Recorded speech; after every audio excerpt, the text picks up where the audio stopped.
Silakan Mbak Ya, Novita. ya oke. Selamat datang Pak Hardi.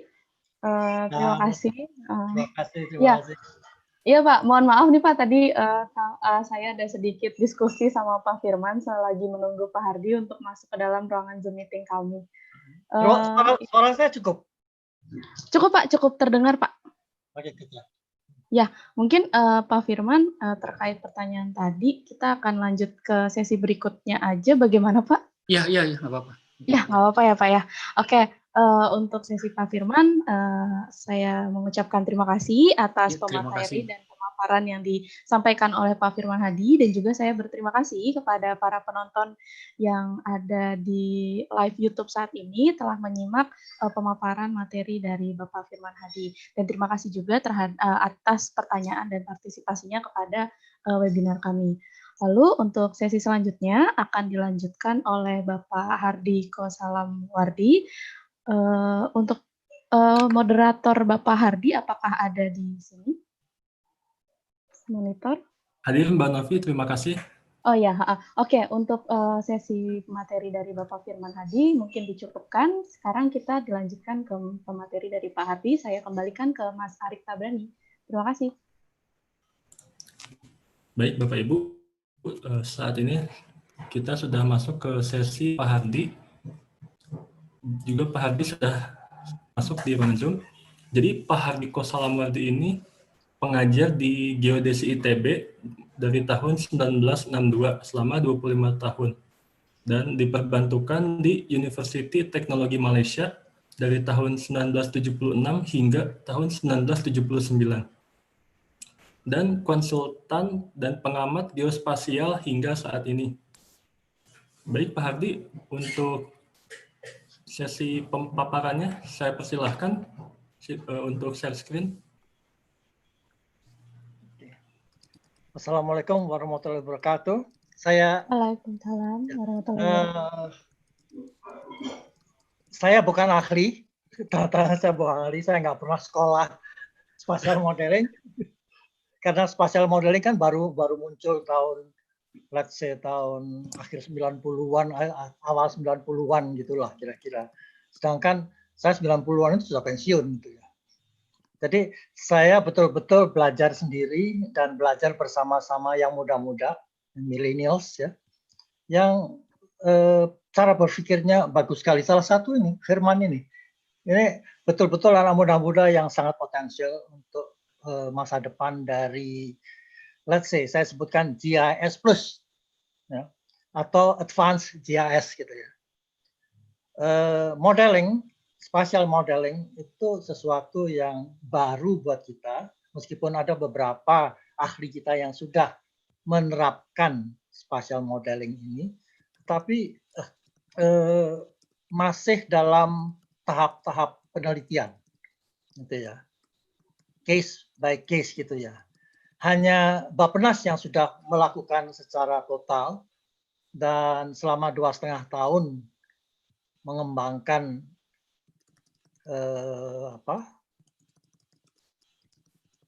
kajian lingkungan KLAS untuk RPJMN itu fully ya. Untuk daya dukung dan daya tampung itu menggunakan spatial dynamic modeling.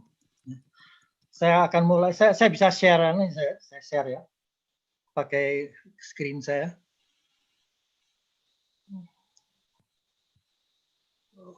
Oke, mudah-mudahan bisa. Oke, bentar.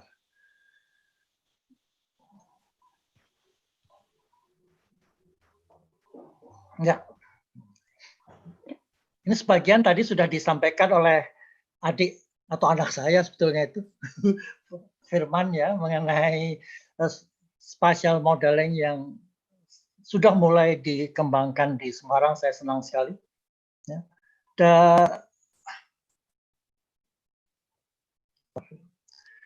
Ini saya cuma ingin memperjelas ya, karena banyak sekali yang menganggap bahwa spatial analysis yang selama ini digunakan itu adalah spatial dynamic model. Bedanya adalah yang selama ini kita lakukan dengan GIS, dengan ArcGIS, atau dengan Geomedia, atau dengan Format, ya, itu adalah spatial analysis static. Saya ingat tahun 70-an, ya. Nah, saya di DP masih mengerjakan, membantu PUBR untuk penyiapan lahan transmigrasi dari Sumatera waktu itu. Dan waktu itu nggak ada peta, sama sekali nggak ada peta. Kita jalan bersama-sama. Jadi tim geodesi, tim pemetaan, tim planologi, tim soil survey itu berjalan bersama-sama ke lapangan. Jadi di situ kami modalnya cuma kertas kapir. Mungkin sekarang nggak tahu tuh kertas kapir itu gimana tuh. Kertas transparan. Nah, di situ kita gambarkan peta yang oleh tim survey digambarkan petanya, lerengnya demikian, kemudian tutupan lahannya kayak gini, segala macam, ya. Itu semua digambarkan di atas peta. Kemudian di samping kita sudah ada planner, gitu ya. Nah, planner itu akan menggunakan data-data yang kita kumpulkan di lapangan itu di atas kertas kalkir. Tim soil juga itu, dia mengadakan survei soil, kesuburan tanah, haranya, segala macam itu mereka buat petanya.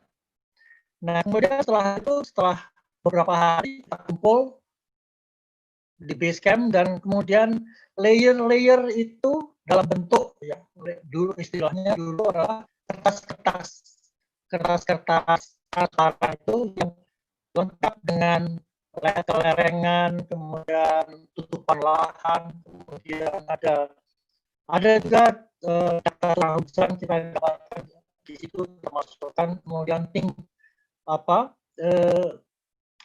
semua itu kita overlay, kertas itu kita tumpuk-tumpuk, dan dari tumpukan-tumpukan itu kita lihat mana yang sesuai untuk pemukiman transmigrasi, mana yang sesuai untuk sawah, mana yang sesuai untuk kebun misalnya gitu, ya, dan mana yang tetap harus dibiarkan sebagai hutan. Itu dikerjakan dalam beberapa jam. Kita sudah dapatkan, kita sebutkan dengan potatoes, jadi kentang-kentang bulat-bulat gitu. Planologi itu biasanya gitu. Mana yang sesuai, lerengnya tidak lebih dari 3%, kemudian curah hujannya sekian, kemudian unsur haranya sekian. Jadi yang unsur haranya rendah kita anukan ke pemukiman semacam itu. Nah, itu adalah prinsip analisis, overlay analysis. Zaman tahun 70-an begitu caranya. Tapi sesudah ada GIS, pertama kali masuk ke Indonesia itu tahun 85. Saya tidak sebutkan mereknya, tapi yang jelas dari Esri yang masuk ke Bagus Sultana. Di samping itu ada juga RDAS untuk remote sensing-nya, dan di dalamnya juga ada GIS-nya. Bedanya adalah kalau RDAS itu GIS-nya itu based, sedangkan kalau dari Esri itu vector based, tapi masih menggunakan mini computer, jadi belum ke desktop. Itu tahun 2006. Pada saat itu ada proyek dari Institute Development Bank, ya, saya pegang training jadi unit trainingnya itu saya pegang. Itu mulai dengan pengertian overlay analysis digital. Tapi ada yang menggunakan raster, tapi yang lebih banyak menggunakan vektor, peta garis. Dan mulai dari situlah kita kenal dengan overlay analysis. Tapi itu semua static, ya, pada saat peta itu dibuat. Nah, untuk kemudian sejak ada pemikiran-pemikiran perencanaan dinamik, ya, asalnya itu dari perencanaan dinamik sebetulnya. Mereka membutuhkan bagaimana cara mempredik, membuat skenario atau membuat simulasi perencanaan. Nah, muncullah sistem dinamik, dan itu yang sudah lama digunakan. Bapak lama sekali TIG sudah mengembangkan baik sekali di planologi. Dulu namanya planologi, saya nggak tahu namanya sekarang apa. Teman-teman dari planologi, baru Bauton, kemudian yang baru pensiun itu Pak Syarif, Pak bisa blank. Ya. Itu teman-teman kami yang mengembangkan sistem dinamik. Ya. Nah, kemudian masuklah keinginan agar supaya faktor atau dimensi spasial itu bisa dimasukkan, karena ada ketentuan bahwa kalau kita melakukan perencanaan kita harus menggunakan prinsip HITS. Itu saya kira teman-teman sudah banyak mendengar itu kalau salah ada Permen Dagri atau gimana yang juga digunakan oleh Bapak terutama. Jadi mana faktor spasial itu semacam wajib hukumnya. Nah, spasial ini memang diharapkan, misalnya penyusunan KLHS di daerah itu menggunakan spasial, tapi tidak mudah. Bahkan saya dengar dari beberapa paparan teman-teman di KLHS bahwa bahkan overlay analysis pun atau menggunakan GIS pun daerah masih belum sepenuhnya. Tapi kalau boleh saya sampaikan bahwa provinsi hampir semua saya kira sudah bisa melakukan overlay analysis. Karena saya banyak sekali melatih teman-teman di provinsi menggunakan GIS gitu ya di dalam hal overlay analysis. Cuma kabupaten kota yang mungkin SDM-nya perlu ditingkatkan dan dibantu oleh konsultan-konsultannya. Umumnya memang konsultan yang mengerjakan di daerah. Itu adalah overlay analysis. Ya. Nah, dan saya dengar juga bahwa apalagi sistem itu barang mewah sekali buat daerah gitu ya. Saya sangat menghargai usaha dari PSDA untuk men-share atau menyebarkan sistem dinamik gitu, karena itu awal dari spasial dinamik nantinya. Gitu. Nah, sistem dinamik itu kalau saya lihat di sini. Mohon maaf Pak Hardi. Ya. Suara Bapak terdengar putus-putus ya Pak di kami juga. Atau saya perlu pakai earphone.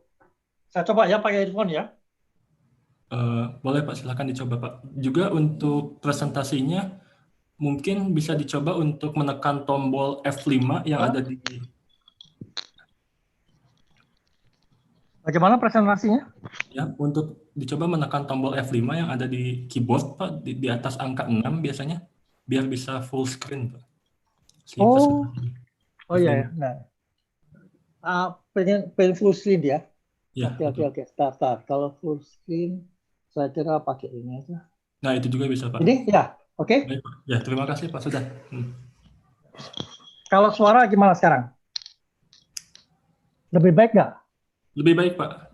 Oke. Saya pakai earphone. Ya. Ya, silakan dilanjut. Terima kasih.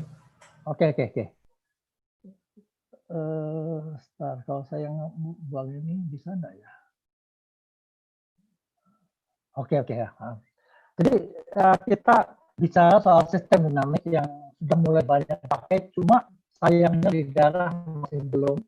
Tapi usaha dari PSLH bersama-sama dengan IMC sudah mencoba untuk menyebarkan sistem dinamik, tapi memang tidak mudah karena banyak sekali paradigma baru yang harus kita pikirkan, terutama oleh perencana. Jadi saya kira mengenai sistem dinamik ini sudah oke. Ya. Sudah banyak dikuliahkan, dibicarakan, di share.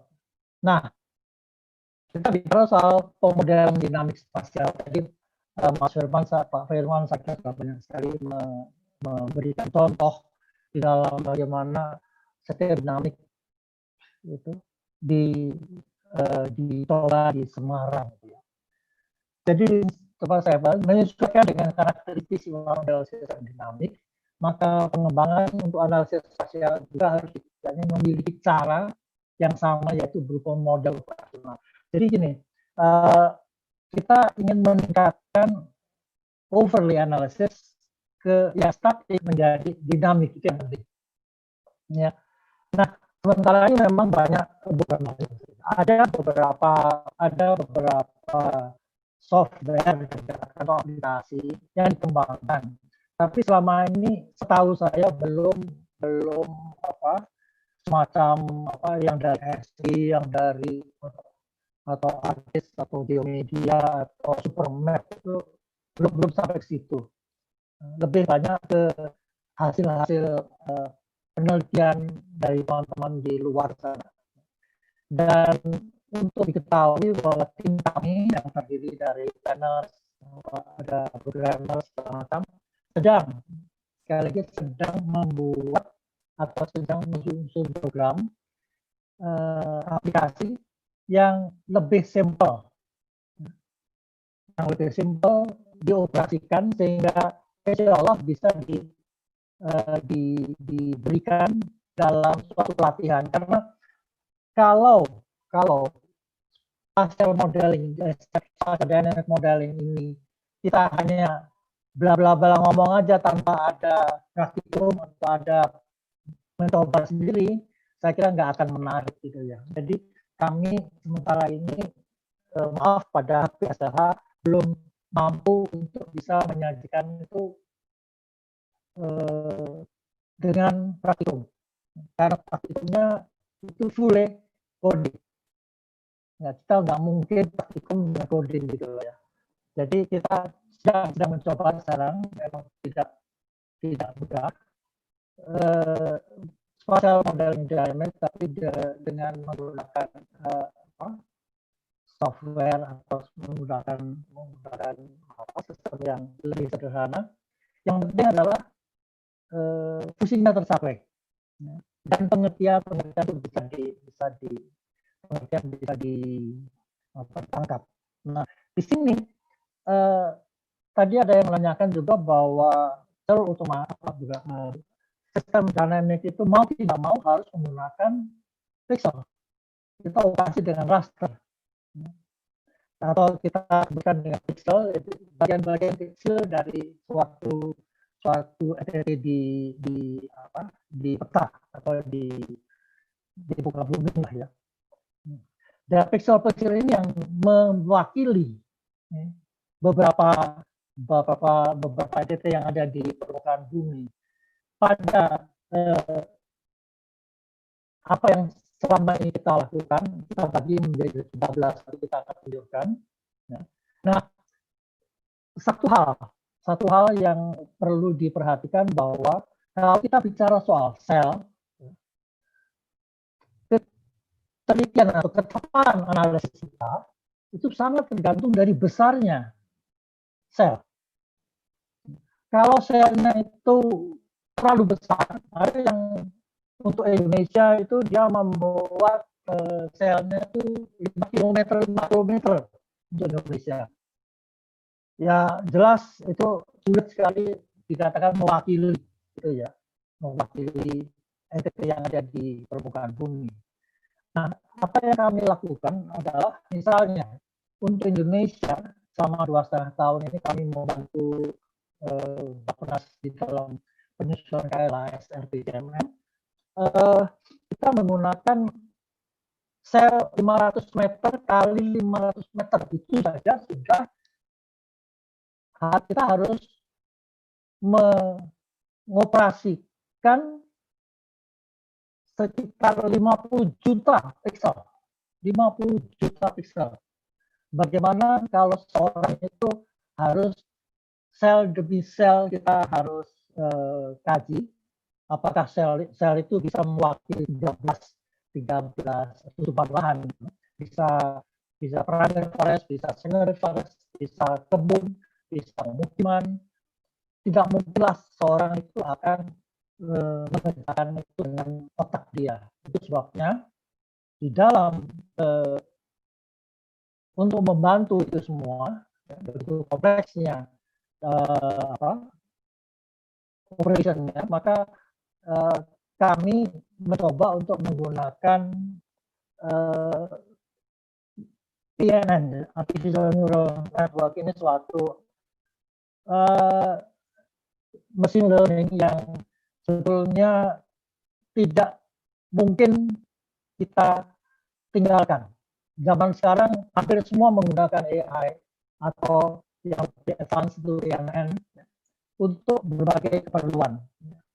Tidak ada yang tidak menggunakan artificial intelligence karena manusia terbatas sekali dan komputer itu sangat cepat, sehingga mau tidak mau AI itu wajib hukumnya untuk dipakai atau artificial intelligence. Ini salah satu kajian teman-teman kami di Karawang.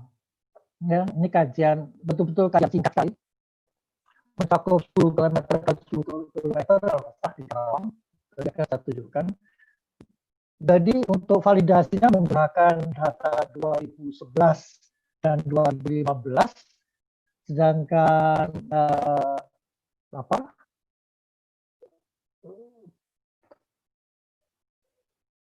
datanya itu diambil dari tahun 2000 dan kemudian dikembangkan, diprediksi pada tahun 2025 dan 2021, 22, 23 dan segala macam.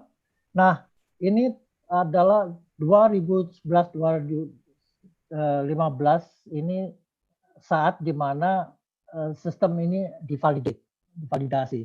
Nah, di sini ada primary forest, secondary forest, bush, jadi ada hutan primer, hutan sekunder, kemudian semak belukar, kebun, pemukiman, ada tambak, kemudian crop field, ini sawah, ini rasio ada sendiri. Jadi kebun-kebun ini, kemudian swamp, rawa, industri, dan sungai. Ya. Nah, dengan ini 13, ini 4, 8, ini 11 cuma ini. 11 ya. Untuk yang LS kita menggunakan 13. Nah, ini kita masukkan ke dalam data dan kita akan melihat di sini. Jadi yang kita kaji adalah data mulai 2000 sebetulnya sampai 2015. Dan data itu divalidasi pada 2011 dan 2015 saja. Pak Firman tadi juga menyampaikan apa ya validasi kita cocokkan sampai pada tertentu gitu, kita teruskan menjadi prediksi pada tahun 2025. Ya. Ini adalah spatial dynamic. Dynamicnya itu temporal.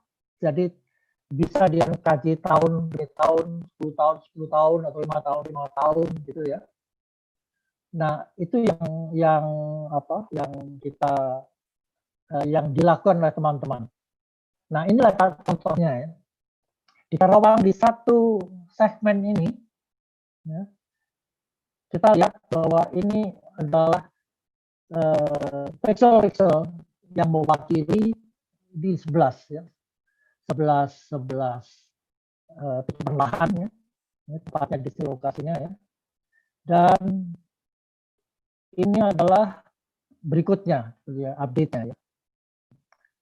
Kita bukan menggunakan ya, dari segi geometri memang kita belum bicara soal geometri karena kami menggunakan Google Earth.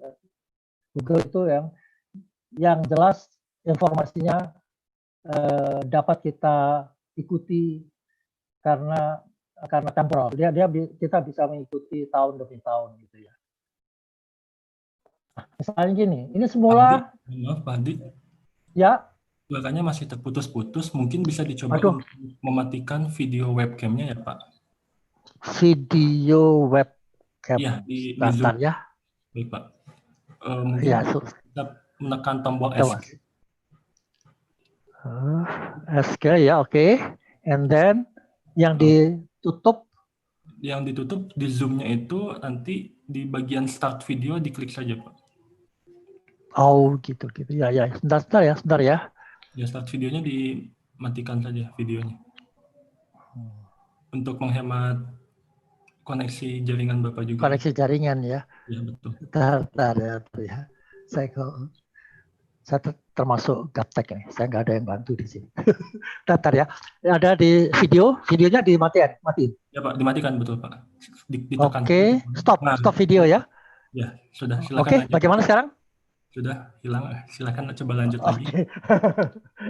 Terima kasih. Saya kembalikan lagi ke untuk tombolnya tadi di yang kanan bawah ya Pak, biar bisa full screen lagi. Oh, yang full screen lagi ya. Ya, oke.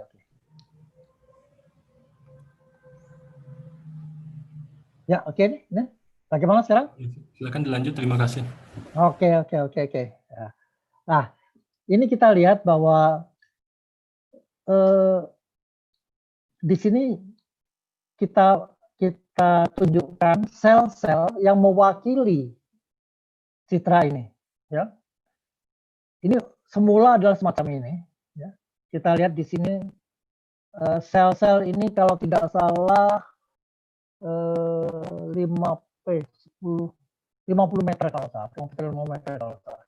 Jadi jumlahnya itu untuk daerah untuk area of interest tadi sekitar 10 km kali 10 km kalau tidak salah. Dan jumlah pixelnya itu 1,4 juta atau gitu. Ya. Jadi ini yang kita lihat bahwa yang biru ini adalah kasar. What is that?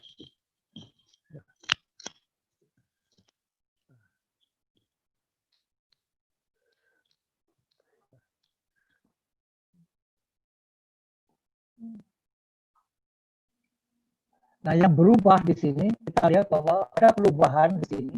Di sini ada perubahan ini menjadi ini. Nah, coba kita lihat berikutnya. Inisial. Oke.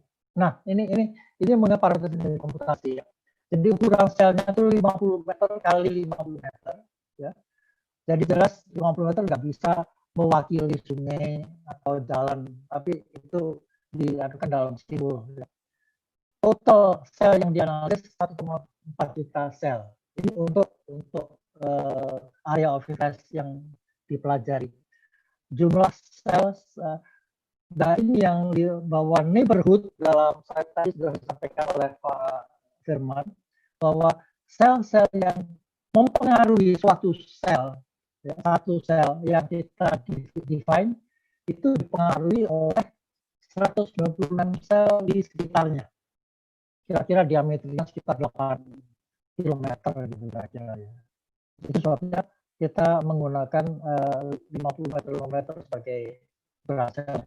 Kalau kita menghendaki lebih teliti, maka kita harus kecilkan ukuran selnya menjadi let's say 20 meter.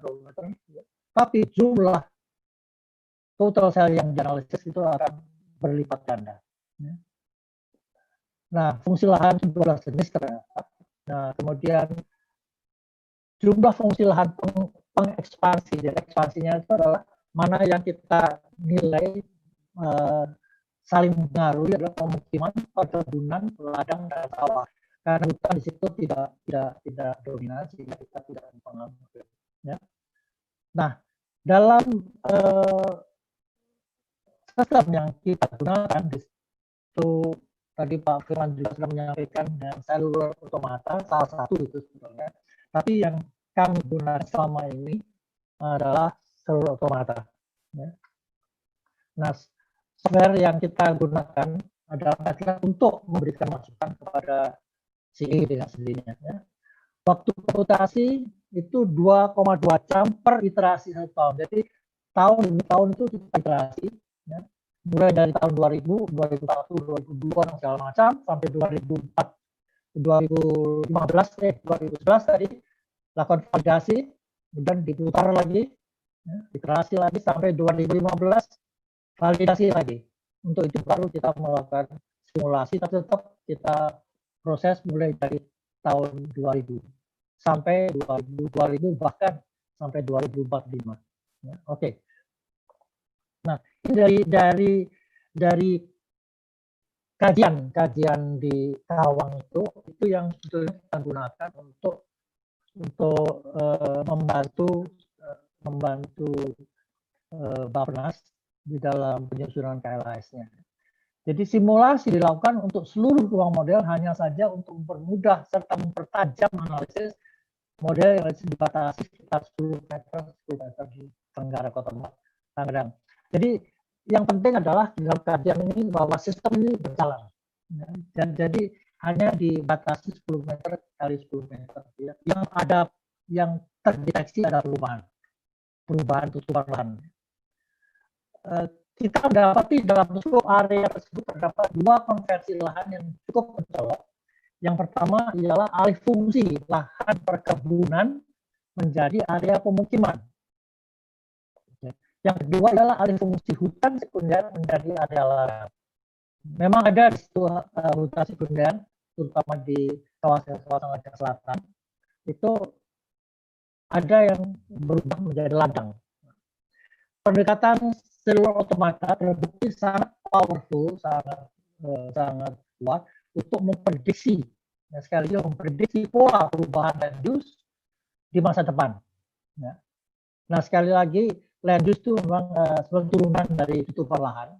Yang bisa kita lihat di Google adalah lebih banyak tutupan lahan, tapi untuk kasus Karawang, land use-nya bisa dengan cepat kita bisa identify. Ya.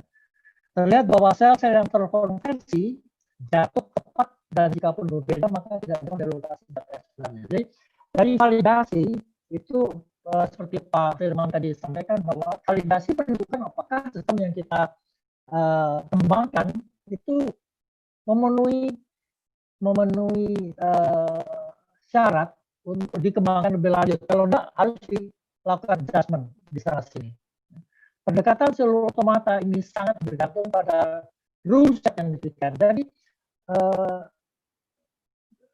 kalau kita melakukan simulasi atau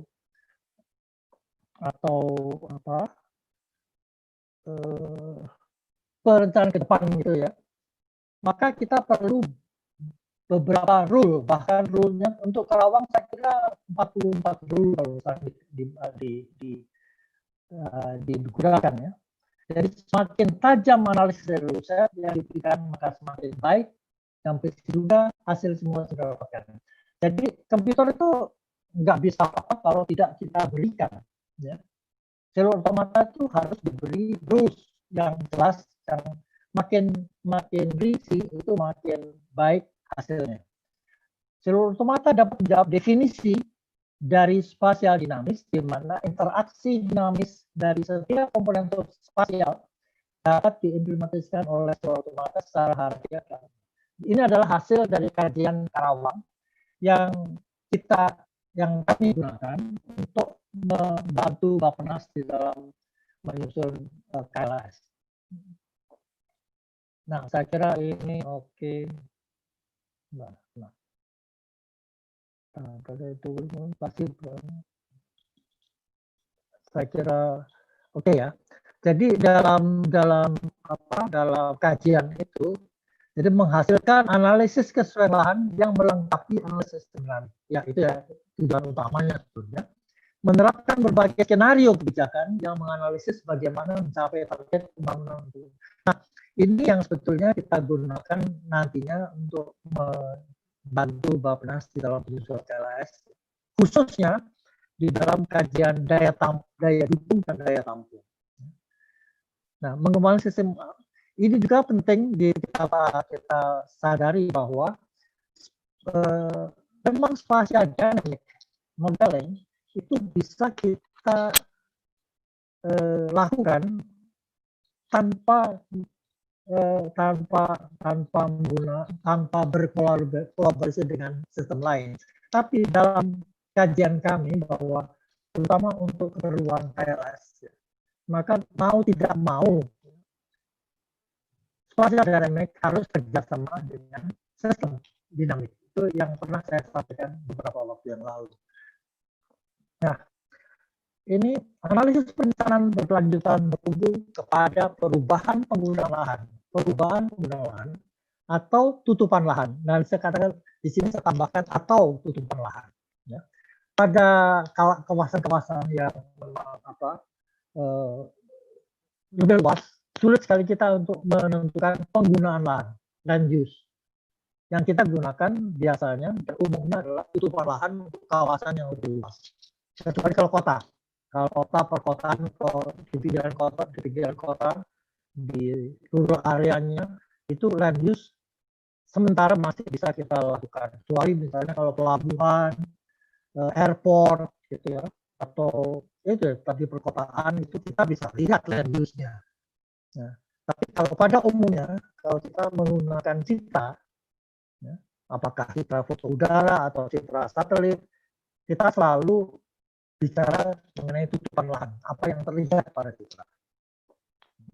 Jadi oleh karena itu salah satu tahap awal untuk analisis perencanaan berkelanjutan, ini perencanaan berkelanjutan adalah perencanaan yang dinamik, ya, yang bisa merencanakan membuat skenario untuk waktu yang akan datang.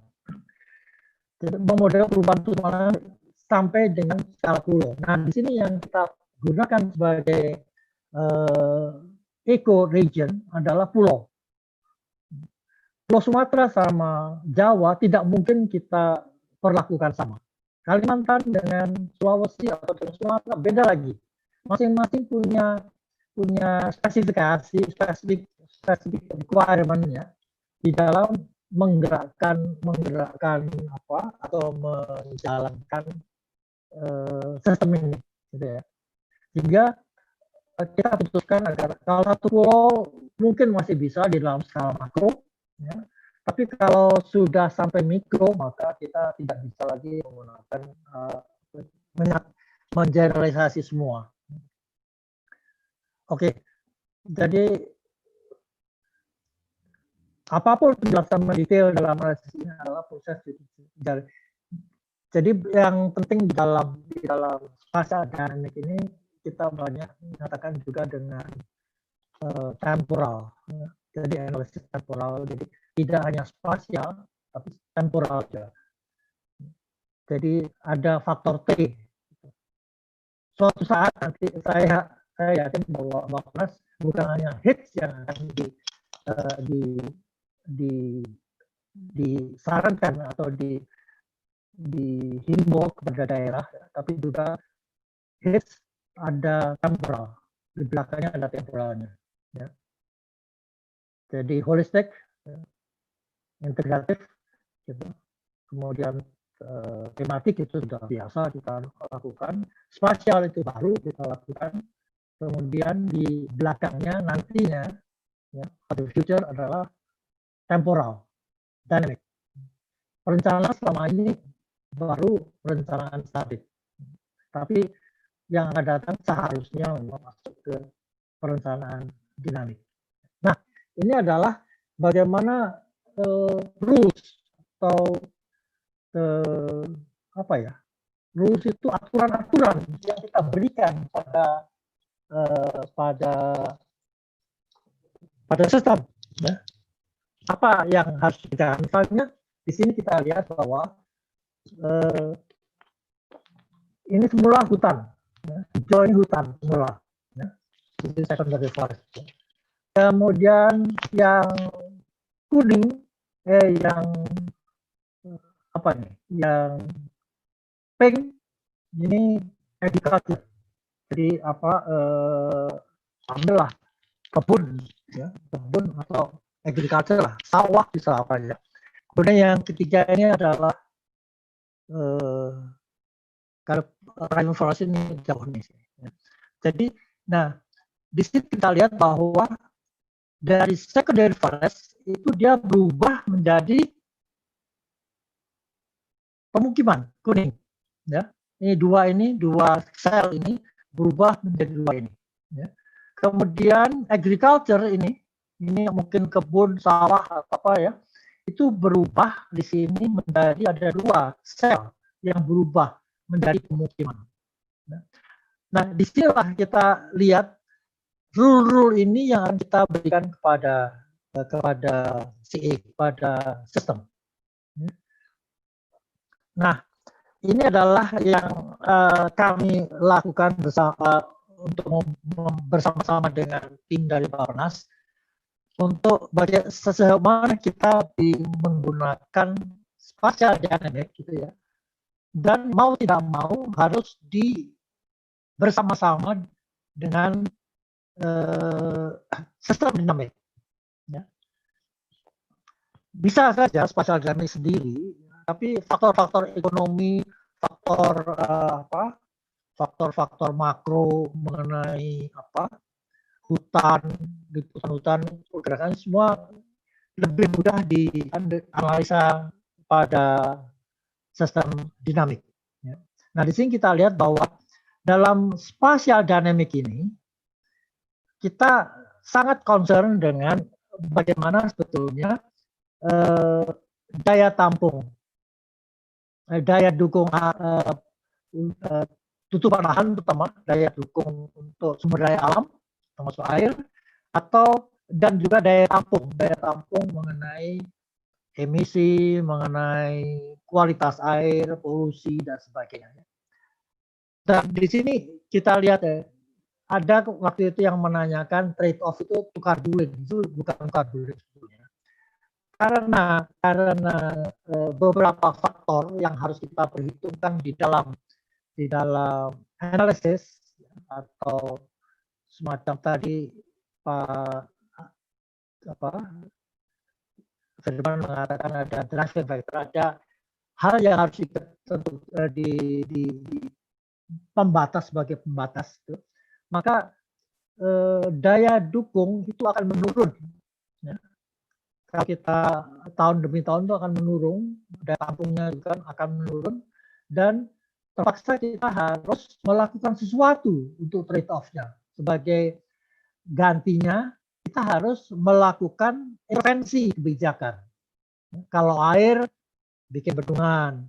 Kalau tutupan lahan, penanaman kembali hutan, atau membatasi penebangan, atau moratorium sawit dan sebagainya. Itu adalah intervensi kebijakan. Nah, di sini kita lihat bahwa indikator keberhasilan suatu sistem, suatu perencanaan itu adalah indikatornya GDP dan kemiskinan. Kalau GDP-nya turun, kemiskinannya naik, ini akan terjadi pada tahun-tahun kalau kita tidak melakukan apa-apa. Kalau kita sebut dengan BAU, namanya BAU, business as usual. Kalau kita tidak melakukan apa-apa, kita tidur aja, kita negara kita negara yang roh jinawi ya. Jadi kita tidak akan pernah bisa menghentikan ya, penurunan nih. GDP itu akan terus turun.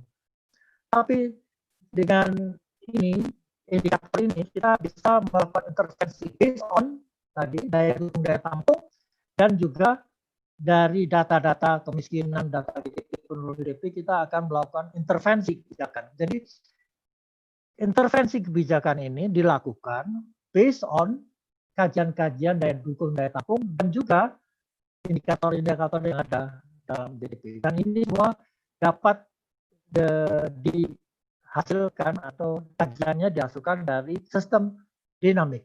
Karena sistem dinamik itu melibatkan berbagai macam kegiatan lainnya. Oke. Nah, ini adalah salah satu semacam aturan yang akan kita berikan kepada kepada sistem, yaitu satu adalah suitability, kesesuaian bisa lahan, kesesuaian, tapi umumnya kesesuaian lahan. Dan yang kedua adalah keterjangkauan, accessibility. Yang satu suitability, yang satu accessibility. Adalah ini dua parameter yang perlu kita beri masukan agar supaya keputusan kita lebih bisa dipertanggungjawabkan. Dari untuk suitability itu yang tadi Pak awal-awal saya sampaikan, dalam GIS itu kita kenal dengan overlay analysis. Itu di sini sementara ini kita dari slope, dari lereng, ya, ini sangat dominan. Ya. Lereng itu menentukan banyak hal. Ya. Kemudian ketersediaan air dan lahan-lahan kritis. Ini sebetulnya lahan kritis ini kita sebetulnya dapat gunakan untuk pengembangan. Ya. Dengan sendirinya tetap harus memperhatikan slope sama water resources. Ya. Ini untuk kesesuaian lahan. Untuk accessibility itu biasa kita cuma dua, road dan river. Jalan itu untuk Jawa jelas jalan yang dipakai. Sumatera itu sebagian jalan, sebagian sungai. Tapi untuk Kalimantan itu lebih besar accessibility itu dengan terutama Kalimantan Tengah, Kalimantan Selatan, ya, terutama itu lebih banyak dengan sungai. Juga untuk Kalimantan Timur tapi yang hulu itu lebih banyak sungai yang dipakai sebagai aksesibilitas. Ini kita pakai sebagai salah satu rule yang diadakan. Kemudian di sini ini semua kita pada misalnya ada dua data tahun 2000 dan 2013 kita dengan menggunakan Solar Automata kita bisa menggunakan potensial untuk perubahan. Ya. Nah di sini perlunya sistem dinamik adalah memberi masukan. Di sini memberi masukan agar supaya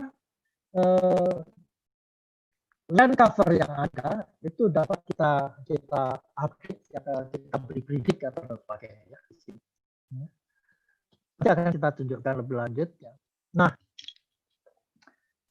kalau kita bicara soal tutupan lahan itu salah satu dari sebetulnya unsur dari sumber daya alam.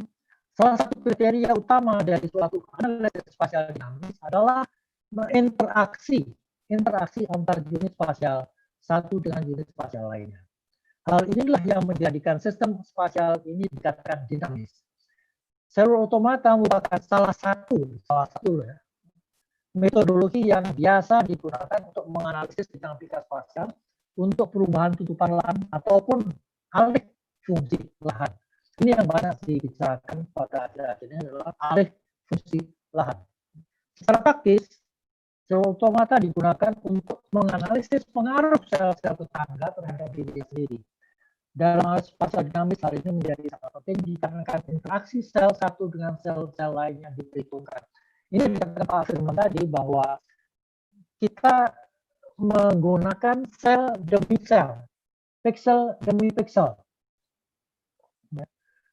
Kita lihat bagaimana pixel ini dipengaruhi oleh pixel sekitarnya. Nah, kita misalnya ada 8 pixel ya, di sekitar pixel kita ya. Nah, makin jauh sel yang bisa mempengaruhi kita, makin kecil pengaruhnya. Ya. Kita sementara menggunakan 8 pixel, sejauh 8 pik. Sebentar. Pokoknya jumlahnya seluruhnya 196 yang kita perhitungkan untuk mempengaruhi pixel yang kita akan analisis. Jadi satu pixel itu mewakili bisa dia hutan primer, bisa dia hutan sekunder, bisa itu yang 13 NTT itu tadi ya. Sampai ke ada yang semak belukar, ada kemungkinan sama itu satu sel itu mewakili. Nah, satu sel ini itu dipengaruhi oleh sel-sel sekitarnya. Oke. Nah, Apa sebetulnya kelebihan terautomata? Saya katakan tadi bahwa Pak Firman mengatakan bahwa ada beberapa sistem yang sekarang sedang digunakan untuk spatial dynamic, tetapi sementara ini dan kita akan terus kembangkan untuk keperluan perencanaan dinamik atau perencanaan berkelanjutan adalah terautomata. Dan ini sudah bersama-sama dengan Bapenas, bahwa selanjutnya kita harapkan ruang terautomata yang akan digunakan. Tapi untuk itu memang perlu ada aplikasi atau sistem yang kita bisa gunakan secara lebih mudah. Jadi tidak perlu kita menggunakan sistem yang berat-berat gitu. Karena mungkin kalau untuk keperluan kota, keperluan kabupaten, mungkin tidak perlu kita sampai menghandle kriteria yang terlalu berat. Jadi ada pun kelebihan dari automata yang tidak dimiliki oleh spasial yang lain adalah fungsi aturan, rules, ya. Yang tadi saya katakan aturan-aturan kita harus berikan kepada sistem yang ditanamkan dalam sistem tersebut. Rules merupakan bagian terpenting dalam analisis perubahan tutupan lahan. Ya. Apakah dari hutan primer ke kebun, apa hutan sekunder ke sawah, atau mungkin ada tutupan lahan lain ke pemukiman. Ya, jangan sampai sawah jadi itu salah satu kriteria yang harus dimasukkan, ya, sawah tidak boleh jadi pemukiman misalnya. Ya. Hal ini dikarenakan perilaku historical spasial umumnya tidak dapat dilakukan menggunakan analisis. Jadi yang kita akan gunakan sebagai dasar adalah perilaku historical dari suatu lahan yang diwakili oleh research. Ya. Historical itu hanya bisa nanti dipelajari dengan menggunakan sistem. Jadi dalam hal ini dapat membaca perilaku tersebut dan mengimplementasikan perilaku tersebut di prediksi tutupan lahan di masa yang akan datang. Sehingga seperti analisis perilaku hutan primer terhadap sawah, hutan sekunder terhadap pemukiman misalnya, dapat dipelajari dan dimasukkan sebagai input perilaku dalam sistem analisis spasial dinamika. Untuk untuk mengetahui perilaku ini jelas kita harus menggunakan yang kita kenal sekarang GIS. Dan di GIS kita bisa melihat bagaimana perilaku itu dan kemudian kita masukkan ke dalam CE untuk merumuskan perilaku itu. Ya. Jadi existing perilaku atau perilaku yang kita lihat di citra itu semua kita bisa gunakan dengan mudah juga enggak, tapi kita bisa gunakan dengan GIS. Nah, kita masuk ke dalam analisis daya dukung dan daya tampung. Ini adalah faktor atau keluaran yang paling diharapkan dalam suatu perencanaan berkelanjutan, ya, dan dengan menggunakan spatial dynamic. Mungkin secara makro daya dukung daya tampung ini bisa dilakukan dengan sistem dinamik, ya. Tapi di mana, ya, itu tidak mungkin secara dinamik. Tapi faktor-faktor sosial, ekonomi dan sebagainya itu semua ditangani oleh sistem dinamik. Nah, dan di mananya itu baru kita masuk ke dalam spatial dynamic. Analisis daya dukung dan daya tampung. Daya dukung itu kalau Pak Asep waktu itu mengatakan daya dukung itu lebih ke kuantitatif, daya tampung kualitatif. Kan. Ada juga yang mengatakan daya dukung itu ke sumber daya alamnya, daya tampung itu lebih pada ya kayak kualitas air macamnya. Bertumpu pada perubahan lahan, penggunaan lahan atau tutupan lahan. Jadi di dalam kita membangun sistem ini, kita tidak bisa lain kecuali menggunakan apa yang bisa kita lihat di citra, yaitu terutama tutupan lahan.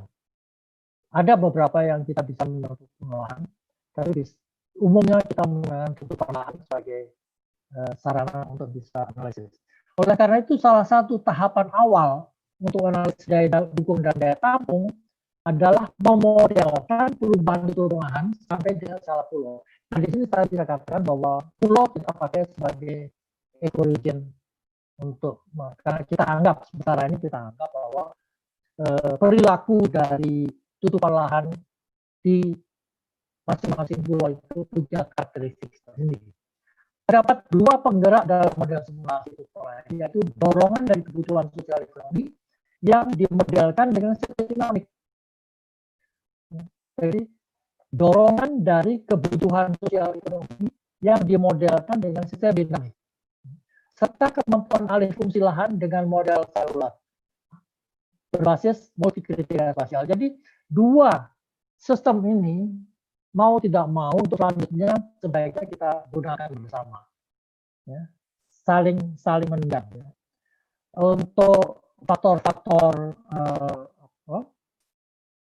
sosial ekonomi bahkan budaya itu bisa kita kasih dengan menggunakan sistem dinamik, harusnya bagaimana dan di mananya faktor di mananya itu kita alih fungsi lahan itu dengan model CE seluruh semata.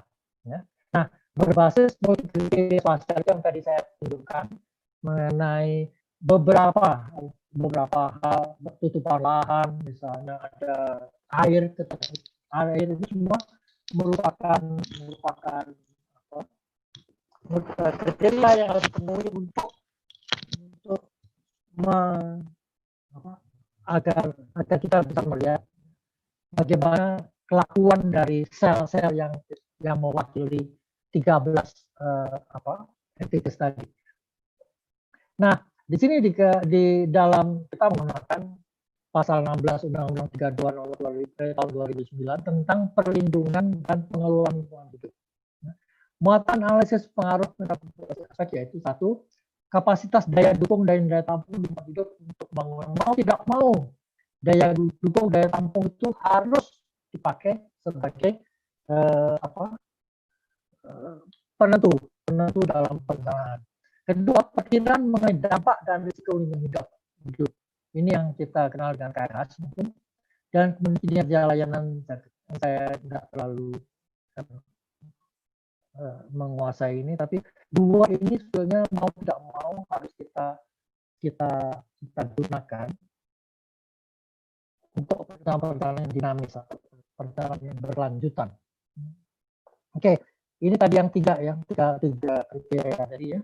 Satu, kapasitas daya dukung dan daya tampung lingkungan hidup untuk bangunan. Simulasi kemampuan lahan untuk alokasi pemanfaatan ruang berdasarkan kebutuhan lahan setiap tahun. Model spasial stok karbon pemanfaatan lahan. Jadi ini diolah mengenai tumbuhannya. Kedua, perkiraan mengenai dampak dan risiko lingkungan hidup. Model spasial potensi tingkat kerentanan misalnya bencana banjir, misalnya gitu. Bisa juga longsor dan sebagainya. Nah, kinerja layanan, ini semua model selanjutnya dan sebagainya. Oke, kita kira nggak terlalu. Nah, sekarang analisis daya dukung dan daya tampung. Ini adalah sebetulnya keluaran yang sangat diharapkan dengan spasial dynamic di dalam perencanaan berkelanjutan. Berdasarkan kriteria di atas terdapat 4 analisis daya dukung daya tampung pulau yang akan dihasilkan. Tentu saja kita menggunakan sebenarnya pulau. Satu, analisis ketersediaan hutan. Ya. Kedua, analisis daya tampung ketersediaan air. Ketiga, analisis cadangan karbon atau emisi dari perubahan land cover. Jadi perubahan land cover itu sangat mempengaruhi cadangan karbon. Beberapa hasil penting dari simulasi tutupan lahan adalah sebagai berikut. Kondisi baseline nasional pada tahun 2045, pemanfaatan lahan terbesar adalah, ini hasil dari analisis yang dilakukan di Komnas dengan menggunakan spasial dynamic dari sini. Jadi, kondisi baseline nasional pada tahun 2045, pemanfaatan lahan terbesar adalah pertanian non sawah. Jadi 48% dari luas lahan nasional itu non sawah. Rata-rata pertumbuhannya dari tahun 2000 sampai dengan 2045 hasil skenario baseline ini yang kita nggak menggunakan apa-apa lah. adalah 1,7% per tahun atau dari 2,1 kali dibandingkan tahun awal. Jadi bisa digambarkan per tahun itu akan bertambah 1,7% per tahun. Secara nasional sampai dengan tahun 2045, alih fungsi terbesar lahan pertanian non-sawah ini berasal dari hutan sekunder sebesar 40% dan semak belukar sebesar 38%. Karena kalau dari hutan primer jelas kalau izin jelas nggak mungkin, itu jelas. Kalau penebangan liar juga mungkin juga tidak terlalu mahal atau mungkin jaraknya terlalu jauh kalau primer. Yang banyak terjadi pada hutan sekunder yang berubah dari semak belukar karena memang biasanya disebabkan oleh penebangan liar misalnya, jadi ditinggalkan jadi semak belukar sebesar 30%. Ya. Ini adalah hasil dari kajian spasial dinamik mengenai konversi lahan. Oke, nah sebelum ini saya akan coba memberikan contoh, waktunya memberi contoh mengenai beberapa hasil dari mudah-mudahan nggak lama ya. Ini ya contoh hasil skenario spasial dynamics untuk tutupan hutan ya, tadi ketersediaan air, emisi karbon dan perkebunan sawit dalam keadaan KRS. Ini hasil dari yang dilakukan di Bappenas selama 2,5 tahun. Kita lihat di sini, ini adalah forest cover, tutupan lahan, tutupan hutan pada tahun 2000, ya, 2009 sampai ini. Kemudian, kalau saya besarkan gini ya, kita lihat sini bahwa tahun 2010 itu jadinya demikian. Ya, ini hasil dari analisis spasial dynamic. Tahun 2020 ini juga hasil, ini belum nyatanya. Ini semacam ini tutupan hutannya tahun 2030 itu jadinya semacam ini. Jadi luasannya itu berkurang. Ya. Ini yang saya tunjukkan salah satu skenario. Karena skenario itu kan ada beberapa tingkat. Ada skenario yang baseline, itu yang standar. Ada yang business as usual, kita biarkan saja tanpa ada intervensi. Ya. Business as usual itu biasa tunjukkan sini dengan contoh saja. Ini contoh dari yang baseline. Ya. Jadi ada juga yang skenario optimis. Nah, skenario optimis itu semua peraturan mengenai moratorium, mengenai larangan segala macam itu ditaati 100%. Itu maksimum. Ya. Optimis itu. Kemudian bendungan-bendungan dibuat sesuai dengan rencana. Kemudian banyak sekali hal-hal yang dari sisi spasial itu ditunjang dengan law enforcement yang kemudian intervensi dari pemerintah itu maksimal. Itu kita akan dapatkan hasil yang jauh lebih bagus dari yang ada di desain. Ini yang desainnya. Kita lanjutkan dengan ketersediaan. Nah, di sini kita lihat nanti ketersediaan air. Ya.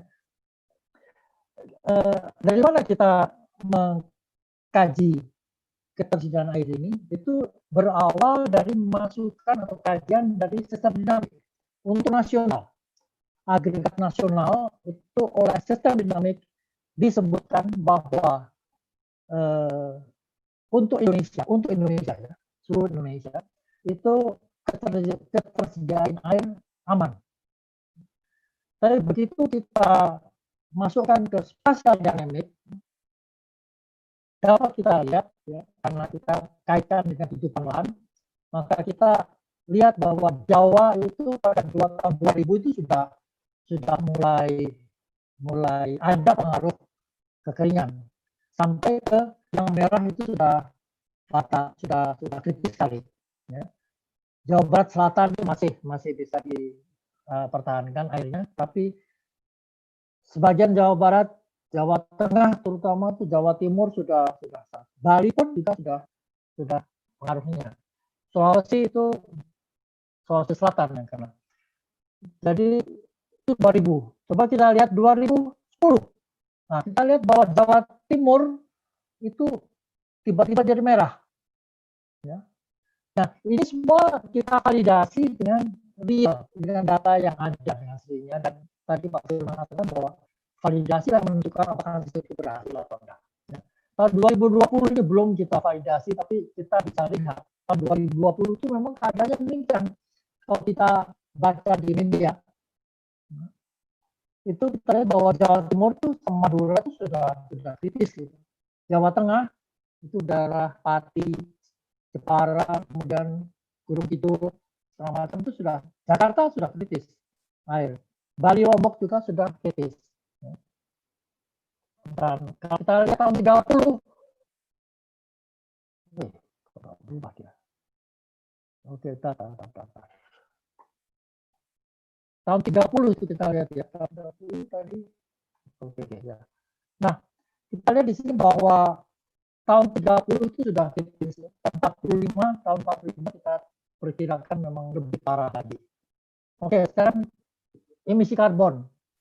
Nggak terlalu jelas ini, oke lah. Emisi karbon itu makin lama memang sangat tergantung dari tutupan lahan. Kita lihat di sini mulai ada kelihatan kuning-kuning. Nah, ini makin tebal kuningnya, dan 2030 itu lebih luas lagi emisi karbon yang. Nah, ini harus kita lakukan, harus ada tindakan-tindakan untuk itu. Ini adalah fakta, bukan fakta, artinya hasil skenario yang baseline. Oke, sekarang sawit. Ini adalah tutupan sawit, tutupan kebun sawit pada tahun 2000. Ini data real ini. 2010 mundur, kita lakukan simulasi 2001, 2002, 2003 semua. 2010 kita lihat semacam ini. Dan kalau kita lihat ini 2010. Kemudian kita naik ke 2020 akan lebih banyak hijaunya. Ya. Sumatera, Riau, kemudian Sumatera Utara, Jambi itu sudah banyak yang, karena lainnya itu hasilnya pemukiman sawah, rawa dan segala macam. Kalimantan sudah mulai banyak di Kalimantan Selatan, Kalimantan Tengah, dan sebagian di Kalimantan Barat. 2030 itu lebih hijau lagi, ya. Dan padahal tahun 2015 salah, itu sudah ada moratorium pembukaan lahan kelapa sawit. Tapi banyak mengatakan bahwa ini adalah izin yang dikeluarkan sebelum itu. Ya. Nah, tapi banyak juga mungkin ada izin dikeluarkan sudah itu meskipun ada moratorium. Nah, ini yang saya katakan bahwa ini adalah baseline. Kalau ketentuan pemerintah mengenai moratorium misalnya itu dilakukan dengan baik, insya Allah kita bisa mempertahankan tutupan lahan kita. Ya, oke, ini adalah yang bisa saya sampaikan, dan silakan saya kembalikan kepada host. Terima kasih.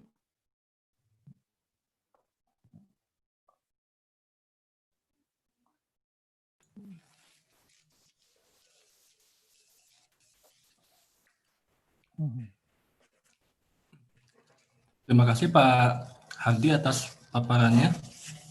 Sekarang masuk ke sesi tanya jawab, sesi diskusi.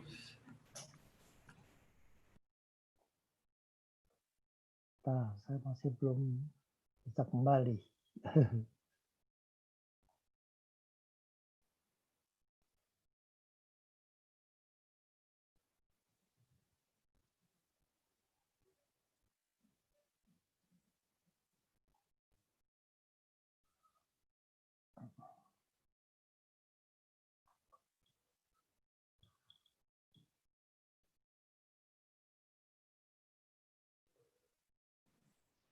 Silahkan Mas Ari untuk dimulai. ini. Bentar, saya. Mas Ari? Baik Pak, pertanyaan pertama Iya. dari Mas Satria Wirabagaskara. Pertanyaan ini dari YouTube. Ya, Apakah oke. ukuran grid model 10 km kali 10 km ada ketentuannya atau bisa diperbesar untuk menghemat waktu pemodelan? Itu Pak pertanyaan. Bagaimana suara saya? Oke ya, suara saya? Jelas Pak, sudah. Oke. Oke. Ukuran grid kalau yang Karawang ini, dalam kajian Karawang, kajian sangat terbatas itu bukan grid modelnya, tapi luasan yang dikaji itu 10 km dan kali 10 km. Ketentuannya nggak ada, tapi tergantung pada kebutuhan. Dan grid yang kita pakai sebagai ukuran selnya adalah 10 meter kalau tidak salah, 10 meter ya yang kita gunakan. Dan jumlahnya itu dan jumlah pixel ini yang menentukan juga berapa lama kita akan memproses gitu ya. Karena ini juga apakah kita segera ingin tahu hasilnya atau kita bisa menunggu sampai seminggu atau gimana. Jadi 10 km itu luasan area yang dikaji.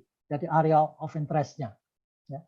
Sedangkan pixelnya itu 10 meter kali 10 meter. Itu pun juga tidak bisa mewakili misalnya sungai. Itu nggak bisa diwakili oleh itu. Tapi cuma kita satu sel itu terdiri dari 10 meter, mungkin pemukiman masih bisa masuk, kebun bisa, sawah bisa, hutan masih bisa kalau 10 meter gitu ya. Itu kira-kira. Jadi kalau memang menghemat waktu pemodelan itu dari trade-off-nya, ya kita bisa menghemat waktu pemodelan tapi menurunkan ketelitian. Ya, itu akibatnya. Ya, kalau kita mau tingkatkan ketelitian maka waktu pemodelan akan lama. Saya kira itu yang Pak Satria ini bisa anukan bahwa betul sekali bahwa waktu itu sangat menentukan dan itu dipengaruhi oleh ketelitian yang kita butuhkan. Tergantung. Kalau makro saja mungkin bisa agak lebih besar, jadi bisa 50 meter. Misalnya untuk Indonesia itu selnya satu grid, satu selnya itu 500 meter kali 500 meter ya, untuk seluruh Indonesia dan itu sudah melibatkan 50 juta pixel dan itu tidak mungkin dilakukan oleh komputer biasa gitu atau orang biasa kan ya otak manusia kan terbatas. Oke, itu yang bisa saya sampaikan. Kemudian Baik, saya bisa teruskan ya. Ya, selanjutnya pertanyaan dari Adi Pandang. Ya, dari YouTube. Ya. Secara teknis, bagaimana mengintegrasikan sistem dinamik dengan spasial dinamik? Ya. Oke.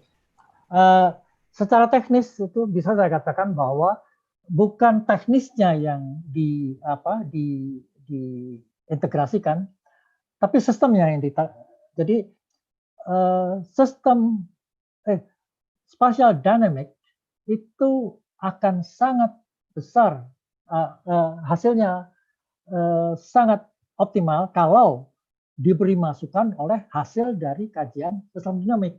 Gitu. Misalnya saja untuk skenario makro misalnya itu nggak mungkin kita spatial dynamic itu membutuhkan waktu yang lama sekali untuk bisa mengeluarkan dan iterasinya itu juga sangat berat. Sedangkan sistem dinamik itu bisa memasukkan variabel-variabel ekonomi, sosial, bahkan budaya pun dengan scoring dengan sendirinya bisa dimasukkan di dalam sistem dinamik. Nah, keluaran dari sistem dinamik yang sifatnya umumnya makro itu ditangkap oleh spatial dynamic. Untuk kemudian bagaimana kita menganalisa berdasarkan lokasi spasial. Misalnya untuk Sumatera beda sekali ya kriterianya dengan Kalimantan misalnya gitu. Dengan Papua tuh sama sekali beda. Nah, disitulah jadi bisa spasial dinamik bisa berdiri sendiri bisa sekali, ya. Terutama untuk perkotaan misalnya ya. Mungkin faktor-faktor ekonomi sosial tidak banyak. Mungkin aja saya nggak tahu itu. Tapi untuk apa misalnya semacam nationwide gitu ya atau kita paling mudah dan sudah banyak dilakukan dengan sistem dinamik. Ya. Karena berbagai faktor ekonomi, sosial, budaya sudah bisa dimasukkan, termasuk mengenai daya dukung, daya tampung itu semua dihitung oleh sistem dinamik. Tapi di mananya baru masuk ke dalam spatial dynamic. Itu aja sebetulnya. Jadi kita sebutkan dengan kolaborasi ya antara dua sistem ini. Nah, tapi teman-teman dari tim kami saat ini sedang mencoba untuk mengintegrasikan dalam artian yang lebih operasional. Jadi dua itu merupakan satu sistem gitu kita harapkan. Tapi untuk keperluan perencanaan terbatas tidak bisa untuk dengan jumlah pixel yang sampai lebih dari 10 juta misalnya gitu ya. Karena untuk sistem dinamik kebutuhan computer hour itu tidak banyak, tapi data yang luar biasa.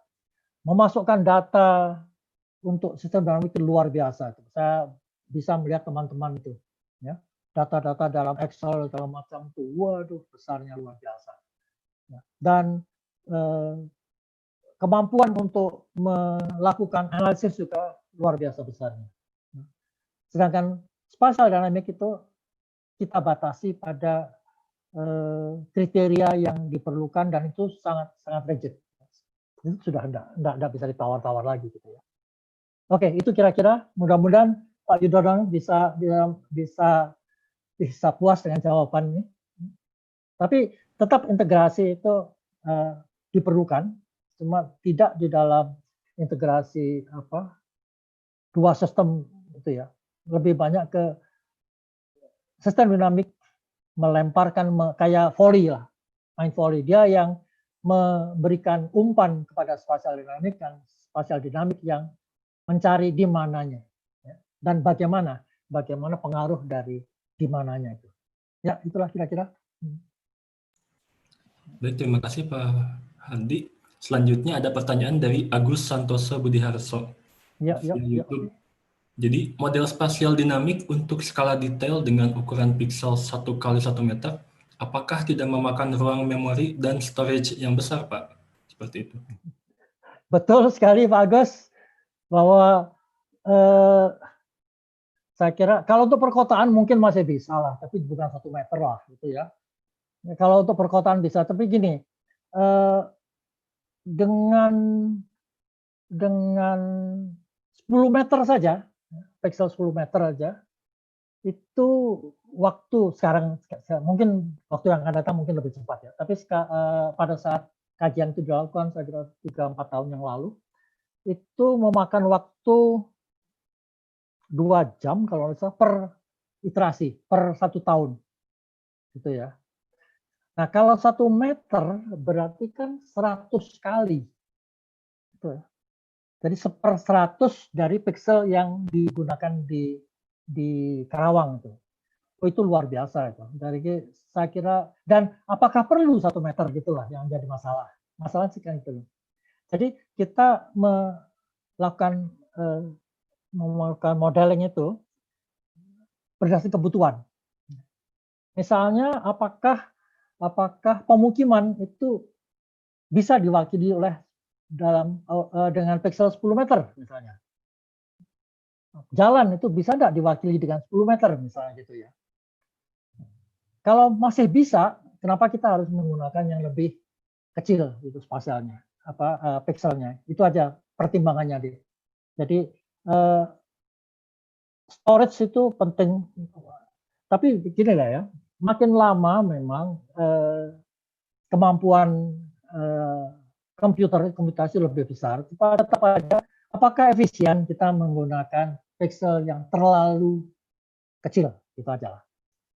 Kalau hanya misalnya pixel ini akan mewakili kebun, mewakili pasar, mewakili apa perbelanjaan gitu, kawasan zona perbelanjaan gitu ya, zona pemerintahan. Sementara ini kita pakai 10 meter itu karena itu bisa mewakili, pixel-pixel itu bisa mewakili. Bisa kita katakan, oh ini pixel perumahan, oh ini pixel pasar, perdagangan, oh ini pixel ruang terbuka misalnya. Selama itu bisa kita lakukan, it's okay, gitu ya. Betul loh, Mas Agus ya. Memang betul, storage besar itu kalau bisa kita hindari, meskipun komputer mau kemampuannya berapa saja, tapi tetap saja kalau kita ingin mendapatkan hasil atau ya hasil dari kajian itu lebih cepat, dengan lebih baik untuk pengambilan keputusan. Ya, oke, begitu. Ini ada Bapak ini jika ada yang ingin, oh bukan. Ya, ada lagi? Jam 12 sudah.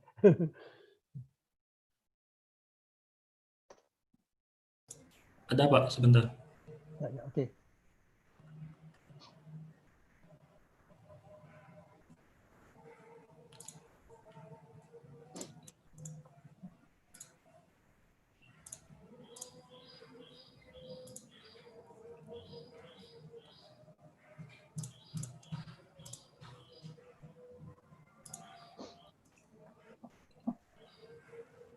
Baik.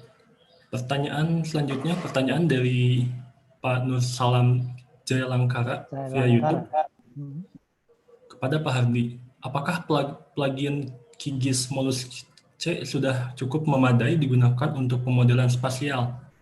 Dan apa perbedaannya dengan aplikasi yang berbayar?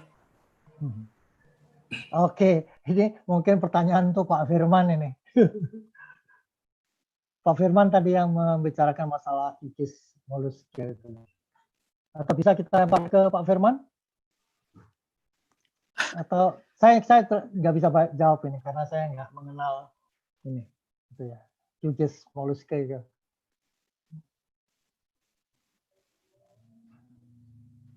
Baik Pak, jadi Pak Firman aja lah. Selanjutnya saja Pak, pertanyaan dari Pak Firman. Pak Firman tanya. Ada Pak Firman yang menentukan dulu saat ini apakah ada expert. Iya. Baik, pertanyaan selanjutnya. Okay. Pertanyaan dari Pak Firman Hadi via Zoom. Ya. Pembuatan rule set adalah titik krusial dalam spasial dinamik. Mohon penjelasan bagaimana menentukan rule set ini. Apakah ada expert judgment juga? Pak Firman, memang expert judgment itu mau tidak mau tetap harus kita gunakan. Ya. Karena komputer tidak selamanya bisa mengganti kita ya, judgment kita ya. Tapi rule set itu bisa juga kita peroleh dari GIS. Itu sebabnya GIS itu untuk spatial analysis itu besar sekali artinya bagi memasukkan rule set ini. Jadi apakah itu accessibility, apakah itu suitability, itu nanti bisa memperkaya atau lebih mempertajam rule set yang kita masukkan dalam sistem. Makin ya kalau memang terlalu banyak rule setnya memang akan lebih lambat ya prosesnya. Tapi kan kita menggunakan ANN ya, dengan artificial neural network itu ya. ANN yang nanti akan melakukan makin kompleks ya, rule yang kita berikan itu kita serahkan aja semuanya pada ANN. Karena CA atau sistem apapun juga tidak mungkin bisa mengatasi kalau di dalam agent base itu kita kenal dengan driving factor yang tadi yang Pak Firman mengatakan, makin banyak driving factor mungkin makin besar, makin banyak waktu yang kita perlukan untuk computing. Tapi tetap expert judgment, terutama pada waktu kita melakukan validasi, Pak. Validasi itu peran dari expert itu sangat logic enggak? Jadi academic logic ya, atau expert logic ya. Itu yang kita lihat ya, bukan dengan angka, tapi lebih kepada judgment dari expert itu yang menentukan berhasil tidaknya suatu sistem. Misalnya ada yang hasil dari pemodelan itu kayak kalau orang biasa mungkin nggak lihat, tapi seorang expert ya misalnya atau expert hidrologi atau expert apa gitu ya kehutanan, ini nggak wajar ini kayak gini nih, nah, gitulah. Itu bisa kita pakai untuk mengoreksi apakah ada yang harus kita edit di dalam sistem. Itu kita Pak Firman. Wah, bagus sekali. Jadi terima kasih. Tetap aja expert itu diperlukan. Jadi mesin nggak bisa jalan sendiri. Baik Pak, terima kasih atas penjelasannya. Untuk pertanyaan dari Nur Salam Jelangka via YouTube, tadi apakah Pak Firman aja loh jawab? Kalau ya Pak, kalau pertanyaannya cukup memadai, kami sudah tes ya, hasilnya dapat dibandingkan dengan Terset lah. Cuma memang tidak fleksibel ya. Jadi seperti tadi Pak Ardi menjelaskan tentang rule set. Nah, rule setnya ini tidak bisa tidak semudah yang berbayar ya, seperti Terset. Jadi ya tergantung ini ya, tergantung pilihan sebenarnya. Tujuan, kebutuhan, kemudian kemampuan sumber daya yang lain ya, finansialnya misalnya, karena kan menurut undang-undang IG kan tidak boleh menggunakan perangkat lunak bajakan ya, jadi kan harus beli gitu. Sewa bisa Pak? Sewa, oh ya bisa sewa, menggunakan ke rumahnya Pak Hardi begitu ya, pinjam komputernya. Mungkin itu, Kang Arik.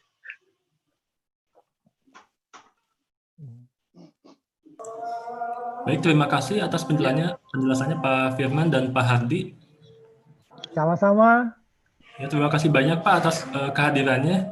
Sesi tanya jawab sudah berakhir dan sekarang akan sesi untuk isoma. Nah, saya disuguhin nggak ini? Wah, boleh mungkin isoma ada masing-masing gitu ya. Masing-masing ya. Ya, salam saya pada semua yang menghadiri ini maupun yang melalui YouTube. Salam kenal aja. Terima kasih Pak Hardi. Ya. Ya, baik. Terima kasih banyak Pak Hardi atas waktu dan kesempatannya dan juga sharing ilmunya kepada kita semua di sini. Terima kasih sudah menambahkan wawasan juga dan istilahnya bagi yang belum mengenal spasial dinamik ya mungkin nantinya akan tertarik untuk penelitian ke arah situ Pak Hardi. Mungkin sebelum saya menutup, saya akan menyapa para penonton yang ada di YouTube. Terima kasih telah menghadiri acara webinar kami dan turut menyimak dari awal tadi pemaparan materi dari Pak Firman sampai sekarang pemaparan materi dari Pak Hardi Klosalamwati. Nah, untuk waktunya karena sudah menunjukkan pukul 12:05,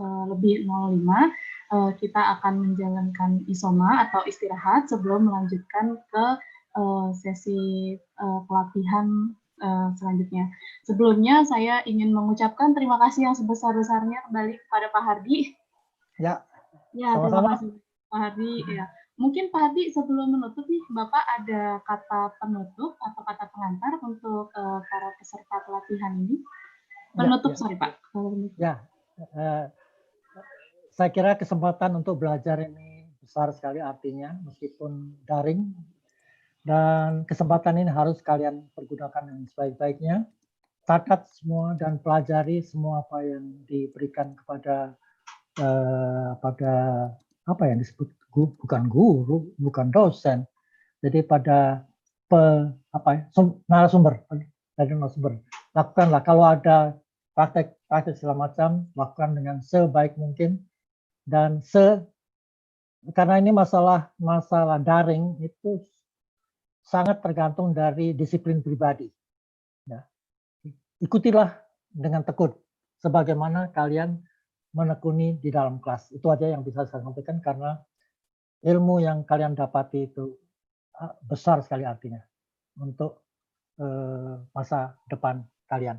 Terima kasih. Semoga berhasil kalian. Amin, Pak Hardi. Terima kasih atas kata penutupnya. Semoga menginspirasi bagi kita semua ya Pak, dan apa yang kita pelajari menjadi hikmah bagi Amin, kita. amin, amin. Ya. Terima kasih Pak Hardi sekali lagi, dan Pak Firman juga sudah menyempatkan untuk dapat bergabung kepada kita. Mungkin dari saya sudahi dulu untuk acara sesi hari ini. Selamat beristirahat dan terima kasih atas partisipasinya dari saya. Wassalamualaikum warahmatullahi wabarakatuh. Waalaikumsalam warahmatullahi wabarakatuh.